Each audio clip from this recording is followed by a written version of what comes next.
welcome back to my channel, My Fashion Love Book. So in today's video, I'm going to tell you a very interesting news about me. And that news is I have shifted to Canada as an international student. So in today's video, I am going to help you or tell you each and every step which is very important to be followed in India if you are planning to come to Canada as an international student. So without further ado, let's get started. जो सबसे पहली step होती है वो ये होती है कि आप अपने पासपोर्ट के लिए अप्लाई करो. Have to be before the time because बहुत लंबी प्रोसेस है ये. किसी भी कंट्री में जाना और वहाँ पे स्टडी करना ये बहुत लंबी प्रोसेस है. सो आपको सबसे पहले अपने पासपोर्ट के लिए अप्लाई करना है और आप ये ऑनलाइन कर सकते हो. और जो वो लिंक है वो मैं डिस्क्रिप्शन बॉक्स में डाल दूंगी. अगर कोई ऐसे स्टूडेंट है जो इस वीडियो को देख रहे हैं और उनको पासपोर्ट के लिए अप्लाई करना है तो वो उस लिंक के हेल्प से कर सकते हैं. आप जब पासपोर्ट अप्लाई कर दोगे तो फिर आपको एक बायोमेट्रिक के लिए डेट बुक करना होता है जिसमें आप फिंगरप्रिंट एंड ऑल आप जाके दोगे. तो मैंने जब अप्लाई किया था उस समय कोविड चल रही थी इंडिया में, तो मुझे विद इन अ वीक के अंदर ही एक डेट मिला था जिसमें मैंने फिंगरप्रिंट्स और ये सारे दिए थे जाके. एंड उसके विद इन अ मंथ मुझे मेरा पासपोर्ट रिसीव हो गया था. So the second step is कि आपको सबसे पहले एज ए स्टूडेंट आपको ये सोचना होगा कि आपको कौन सा कोर्स करना है और किस कॉलेज और यूनिवर्सिटी से आपको वो कोर्स करना है. आपको खुद का होमवर्क करना बहुत ज़्यादा जरूरी है गाइस, क्योंकि बहुत सारे एजेंट्स हैं इंडिया में जो आपको हेल्प तो जरूर करेंगे, बट अगर आपको खुद ही कुछ नॉलेज होगी तो आप और अच्छे से चीज़ों के बारे में, कॉलेजेस के बारे में उनसे बात कर सकते हो, उनसे डिटेल में नॉलेज ले सकते हो. सो मुझे जनवरी इनटेक में आना था तो मैंने चीज़ों पे रिसर्च करना फरवरी से शुरू कर दिया था.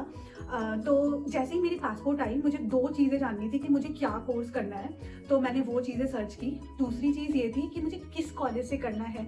बहुत बच्चे ऐसे होते हैं जो एरिया प्लेस सिटी को बहुत इंपॉर्टेंस देते हैं. किसी को टोरंटो में रहना है, किसी को ब्रैम्पटन में रहना है, किसी को लंदन में रहना है. तो आपको उसके अकॉर्डिंग भी सोचनी होगी कि आप किस जगह जाना चाहते हो. आप उस हिसाब से भी अपने कॉलेजेस को देख सकते हो. तो मुझे जब समझ आ गया कि मुझे कौन सी कोर्स करनी है और किस किस कॉलेजेस में मैं अप्लाई करूंगी, उसके बाद मैंने एजेंट्स से बात की. तो मैंने जिस एजेंट से बात किया था वो था मैंने आईडीपी के थ्रू और मैंने लीप स्कॉलर के थ्रू अप्लाई किया था. सो मैं आपको अब गाइस इन सारी चीज़ों के बारे में डिटेल में बताती हूँ. सो आईडीपी इंडिया एक गवर्नमेंट बॉडी है जो कि गवर्नमेंट जो है जिसको फैसिलिटेट करती है. आपको कोई चार्जेस पे नहीं करने होते हैं. आपको कंसल्टेंट फ्री में मिलते हैं, मतलब कंसल्टेंसी, और आप उनसे कुछ भी जान सकते हो. वो आपके फाइल को देख के आपको बताते हैं कि आप इस कोर्स के लिए कितने एलिजिबल हो और मतलब आपके क्या चांसेस है एडमिशन के. बट मैं आपको ये बताना चाहूँगी कि आप प्लीज़ एक बार ट्राई करो. अगर आपको ऐसा लगता भी है कि आपकी चांसेस कम है ऑफर लेटर आने की उस कॉलेज से, आप फिर भी अप्लाई करो. कभी कभी ऐसा भी होता है कि उनकी रिक्वायरमेंट कॉलेज की अलग होती है और आपके जो कंसल्टेंसी आप जिनसे ले रहे हो, जिस भी एजेंट से, वो आपको ये नहीं बताते. उनको ऐसा लगता है कि आपकी चांसेस कम है होने की एडमिशन. पर अगर आपको कॉन्फिडेंस है अंदर से कि नहीं मेरे इस कॉलेज में हो सकता है तो आप प्लीज़ उसमें अप्लाई करो. तो और मैंने जब अप्लाई किया था तो मुझे बस एक कॉलेज का एप्लीकेशन फ़ी भरना पड़ा था जो कि था हम्बर कॉलेज, क्योंकि उस समय उसमें कोई वेव ऑफ नहीं चल रहा था फ़ी में. बाकी जितने भी कॉलेजेस थे और यूनिवर्सिटी थे उन सब की फ़ीस वेव ऑफ चल रही थी, एप्लीकेशन फ़ीस. तो मैंने फ्री ऑफ कॉस्ट अपने एप्लीकेशन लगाई थी अपने एजेंट के हेल्प से. बट गाइस उसके भी पहले आप जैसे ही पासपोर्ट रिसीव करते हो आपको अपने आइल्स की डेट बुक करनी है. सो मैं आपको आइल्स के बारे में बताती हूँ. आइल्स एक ऐसा एग्जाम है जिसमें 4 सेक्शन होता है. एक स्पीकिंग, एक लिसनिंग, एक राइटिंग और एक रीडिंग. सो इसमें आपको इन चारों सेक्शन में 6 बैंड लाना होता है और ओवरऑल बैंड 6.5 एटलीस्ट आपको चाहिए कनाडा आने के लिए, ताकि आपकी एप्लीकेशन एसडीएस कैटेगरी में हो. सो अब आप सबके दिमाग में ये आ रहा होगा कि एसडीएस कैटेगरी क्या होती है. सो एसडीएस कैटेगरी ये होती है जिसमें आप जब वीज़ा के लिए फाइल करते हो तो आपका जो मैक्सिमम टाइम पीरियड होता है वो 25 डेज का होता है. अगर आप नॉन एसडीएस कैटेगरी में अपने वीज़ा को फाइल करते हो तो उसकी जो टाइम होती है वो कोई टाइम, मतलब वो 2 महीने में भी आपकी वीज़ा लग सकती है, 3 महीने में भी लग सकती है. तो बेसिकली एसडीएस कैटेगरी एक बहुत अच्छी वे है, तरीका है आपका इस कंट्री में आने का, बहुत ईजी वे है. सो आप अब आइल्स की तैयारी कैसे करोगे? मैंने जैसे की थी मैं आपको वो बताती हूँ। जब मैंने फॉर्म डाला आइल्स का तो मुझे आईडीपी के थ्रू एक बुक रिसीव हुआ और उसमें उन्होंने एग्जाम्पल्स दे रखे थे, स्पीकिंग सेक्शन के, रीडिंग सेक्शन के, लिसनिंग सेक्शन के और राइटिंग सेक्शन के। तो मैंने उस बुक को पूरे अच्छे से पढ़ा, मैंने सारे क्वेश्चन सॉल्व किए। फिर मैंने यूट्यूब पे जाके और ज़्यादा स्पीकिंग राइटिंग सेक्शन को मैं प्रैक्टिस करती थी कि आइल्स के मार्क्स आ जाते हैं, आप उसके बाद ही अप्लाई कर सकते हो किसी भी कॉलेजेस में। तो आपको कॉलेज सर्च करने के समय ही आपको अपने आइल्स की भी प्रिपरेशन करनी है और आपको ये एग्जाम दे देना है। सबको ये सजेस्ट करूंगी कि आप जरूर आईडीपी इंडिया या लीप स्कॉलर से हेल्प ले। स्पेशली लीप स्कॉलर से उनका प्रोसेस बहुत अच्छा है, कहीं कोई पैसे देने नहीं पड़ते आपको। वो खुद पे आपको एक एप्लीकेशन डाउनलोड करना होता है लीप स्कॉलर का अपने फ़ोन में, आप अपनी सारी डिटेल्स उसमें डाल दीजिए। वो आपको खुद पे खुद आपके एक एजेंट आपको वो दे देंगे। आप उनको फिर बताओ कि आपको कैसे कोर्स में जाना है और आपने क्या पढ़ाई की है अभी पहले और क्या चांसेस है। फिर वो आपको उस पूरे प्रोसेस में, पूरे जर्नी में हेल्प करेंगे। वो आपका एप्लीकेशन लगवाएंगे आपके कॉलेज में। जब एप्लीकेशन देंगे फिर वो ही आपके बिहाफ में बात करते हैं कॉलेजेस से कि कितना टाइम लगेगा रिजल्ट आने में, ऑफर लेटर आने में, अगर मेरे स्टूडेंट को आना है तो। और फिर जब आप ऑफर लेटर आपको मिल जाती है तो ये जो लीप स्कॉलर है या आईडीपी है, ये आपको हेल्प करते हैं एसओपी लिखने में। एसओपी स्टेटमेंट ऑफ पर्पस होती है जो कि बहुत ज़रूरी होती है वीज़ा लगाने के समय में। मैं आपको आगे ये सारी चीज़ें बताऊंगी। सिडेंसी को जानते हो, अगर आप किसी और फर्म को जानते हो जो ये चीज़ों में डील करती हैं तो आप बेशक उनके पास भी जा सकते हो, बट मैं अपने एक्सपीरियंस के हिसाब से आप सभी को ये बता रही हूँ। आपको ये हेल्प करेंगे आपके एप्लीकेशन को फाइल करने में। आपको बस अपने कॉलेज का एप्लीकेशन फ़ी पे करना होगा, कोई एक्स्ट्रा चार्जेस नहीं लगते हैं। फिर आपको वेट करना पड़ेगा। यस गाइस, ये जो होती है ये सबसे डेयरिंग पीरियड होती है, क्योंकि कॉलेजेस 1 महीने टाइम लगाते हैं, कभी 1.5 महीने, 2 महीने भी टाइम लगाते हैं। तो इसी के लिए मैं बोल रही हूँ कि अगर आप जनवरी इनटेक के लिए देख रहे हो तो आपको अपनी चीज़ें फरवरी से शुरू कर देनी होगी। मतलब 6-7 महीने पहले आपको बिफोर हैंड चीज़ों को करना है, क्योंकि 2 महीने लग जाती हैं ऑफर लेटर आने में। फिर जब आपको ऑफर लेटर आ गया फिर आपको फ़ी पे करना होता है। तो वो ऑफर लेटर में ही एक लिंक होता है जो वो कॉलेज वाले आपको प्रोवाइड करते हैं। आप उस लिंक के हेल्प से आप अपनी फ़ी को पे कर दो। फिर आप जब फ़ी पे करते हो उसके बाद आपको एक कंफर्मेशन लेटर आ जाती है कॉलेज से। तो इसका मतलब ये है गाइस कि आपकी एडमिशन हो गई। आप जैसे ही ये कर लेते हो फिर आती है जीआईसी की बारी। आपको अपना जीआईसी डालना होता है। वो मैंने 6 लाख कुछ डाले थे, मुझे एग्जैक्ट अमाउंट याद नहीं है, मैं वो सब कुछ डिस्क्रिप्शन बॉक्स में लिख दूंगी। जो है जीआईसी, आप स्कोशिया बैंक से आप अपनी जीआईसी अकाउंट खुलवा सकते हो, सीआईबीसी से खुलवा सकते हो। ये आपके ऊपर है, ये आपकी चॉइस है। आपको जो भी बैंक की सर्विस अच्छी लग रही हो आप इसके लिए भी थोड़ा गूगल करो, आप उस अकॉर्डिंग अपनी बैंक अकाउंट अपना जीआईसी अकाउंट खुलवाओ। और आप जब भी जीआईसी अकाउंट खुलवाओगे उसके बाद आपको वो एक पेमेंट की रिसिप्ट देते हैं। फिर आपको वो पेमेंट का रिसिप्ट, आपके रिजल्ट्स, आपके सारे मार्कशीट, आपको एक एसओपी बनाना होता है। तो वो जो है ये वीज़ा लगाने वक्त काम आता है। आपको वीज़ा ऑफिसर को ये दिखाना होता है कि आप क्यों ये कोर्स करना चाहते हो, आपको क्या मोटिवेशन है इस कोर्स को करने के लिए, और आप फिर इस कोर्स के हेल्प से क्या आप अपनी फ्यूचर को कैसे प्लान कर रहे हो। और ये एसओपी जितनी स्ट्रॉन्ग होती है वीज़ा लगने की चांसेस उतनी ज़्यादा होती है।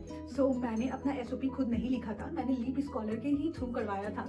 उन्होंने मुझे नंबर ऑफ क्वेश्चंस भेजे थे, आई थिंक 30 to 40 क्वेश्चंस थे, और उसमें मुझे सब कुछ फिल करना था कि मैं क्या सोचती हूँ। उसमें बहुत नॉर्मल क्वेश्चन थे कि आप ये कोर्स क्यों कर रहे हो, आपने पहले क्या पढ़ाई किया है, आपके घर में लोग किन चीज़ों में है, मतलब ये चीज़ें जिनसे वो आपको समझ सके, आपके थिंकिंग को समझ सके, और वो उस हिसाब से आपके स्टेटमेंट ऑफ पर्पस को बना लेते हैं। आप एक बार जरूर चेक करो जब वो बना के भेजते हैं। अगर आपको लगता है कि नहीं इनमें कुछ चेंजेस होनी चाहिए तो आप उनसे आराम से कांटेक्ट कर सकते हो, वो आपको इन चीज़ों में भी हेल्प करेंगे।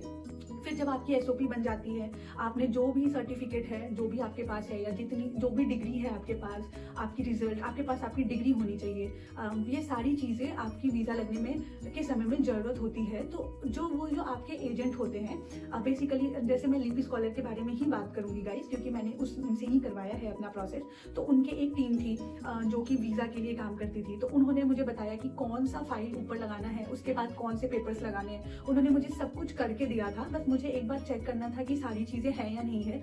तो वीज़ा लगाने से पहले आपके पास क्या क्या होना चाहिए, ये चीज़ें मैं आपको बताती हूँ। आपके पास आपके मार्कशीट्स होने चाहिए, आपके पास आपकी डिग्री होनी चाहिए, आपके पास आपका आइल्स का मार्क्स होना चाहिए, आपके पास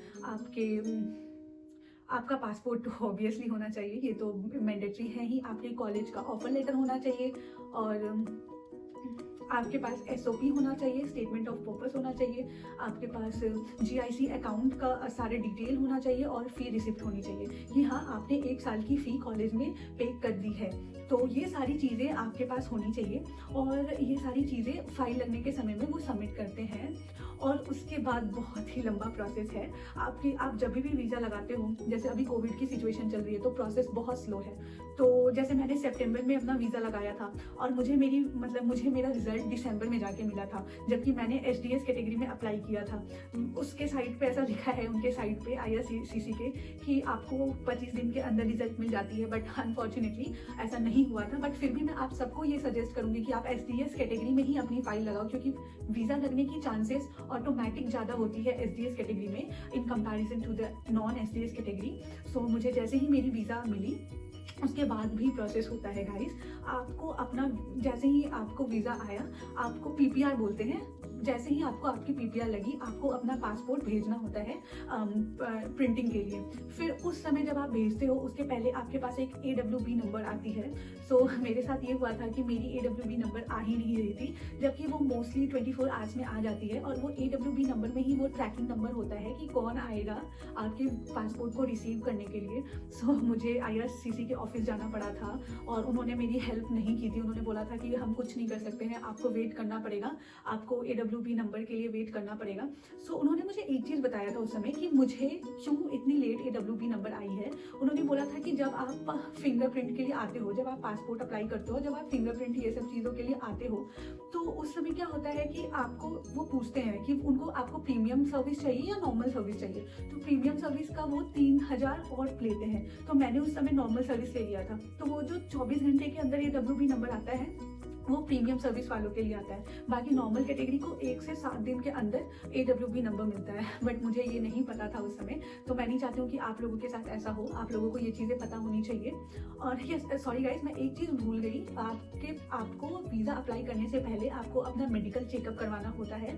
और ये जो है आपको हॉस्पिटल वो आपके एरिया के हिसाब से मिलते हैं। ऐसा नहीं है कि आप किसी भी हॉस्पिटल में जाके अपना मेडिकल चेकअप करवा सकते हो। कुछ पर्टिकुलर हॉस्पिटल्स होते हैं जो आपको मेडिकल चेकअप करके देंगे। आपको वो रिपोर्ट भी बहुत ज़रूरी होता है वीज़ा के समय में। मतलब कि आपको वो मेडिकल सर्टिफिकेट भी आपके पास होना चाहिए, ये भी एक स्टेप है वीज़ा के लिए। सो फिर मुझे AWB नंबर 3 दिन के बाद आया था। सो मुझे जैसे ही आया मैंने अपना पासपोर्ट भेजा कि वो जल्दी से प्रिंट होके आ जाए, क्योंकि दिसंबर हो चुकी थी, मैं जनवरी इनटेक के लिए थी, तो मुझे ऐसे ही बहुत लेट हो रहा था। फिर मुझे लगता है हार्डली ये 10 से 12 दिन का प्रोसेस होता है। आपका पासपोर्ट IRCTC के ऑफिस जाता है, वहाँ पर प्रिंटिंग होती है और आने में आपके घर पर वापस I think 12 days to 14 days लग जाते हैं। तो मैं ये आपको बताना चाहती हूँ कि ये इतनी लंबी प्रोसेस होती है। सो आप सबको भी बिफोर हैंड होना चाहिए इन सारी चीज़ों में। और आपकी जैसे वीज़ा आ जाती है, मतलब कि आप कनाडा आने के लिए एलिजिबल हो, फिर यहाँ आके आपको थोड़ा टाइम लगेगा सेटल होने में। बट ट्रस्ट मी गाइस, ये बहुत ब्यूटीफुल कंट्री है, you will have a good life here. So guys, that's it for today's video. I hope you all like this video, और if you like this video do subscribe to my channel, give me a big thumbs up and thank you for watching my video. So जाने से पहले मैं आप सबसे ये promise करती हूँ कि मैं इससे भी अच्छे और इंटरेस्टिंग वीडियोस के साथ आऊँगी आगे, आप सबको अपने साथ कनाडा घुमाऊंगी। और अगर आप कनाडा के बारे में और भी चीज़ें जानना चाहते हो तो आप मुझे इंस्टाग्राम पे भी फॉलो कर सकते हो। मैं अपने अकाउंट की डिटेल डिस्क्रिप्शन बॉक्स में डाल दूंगी, ताकि आपको ये पता चल सके कि कैसी इंटरनेशनल स्टूडेंट की लाइफ होती है कनाडा में। So yeah that's it, thank you, bye bye.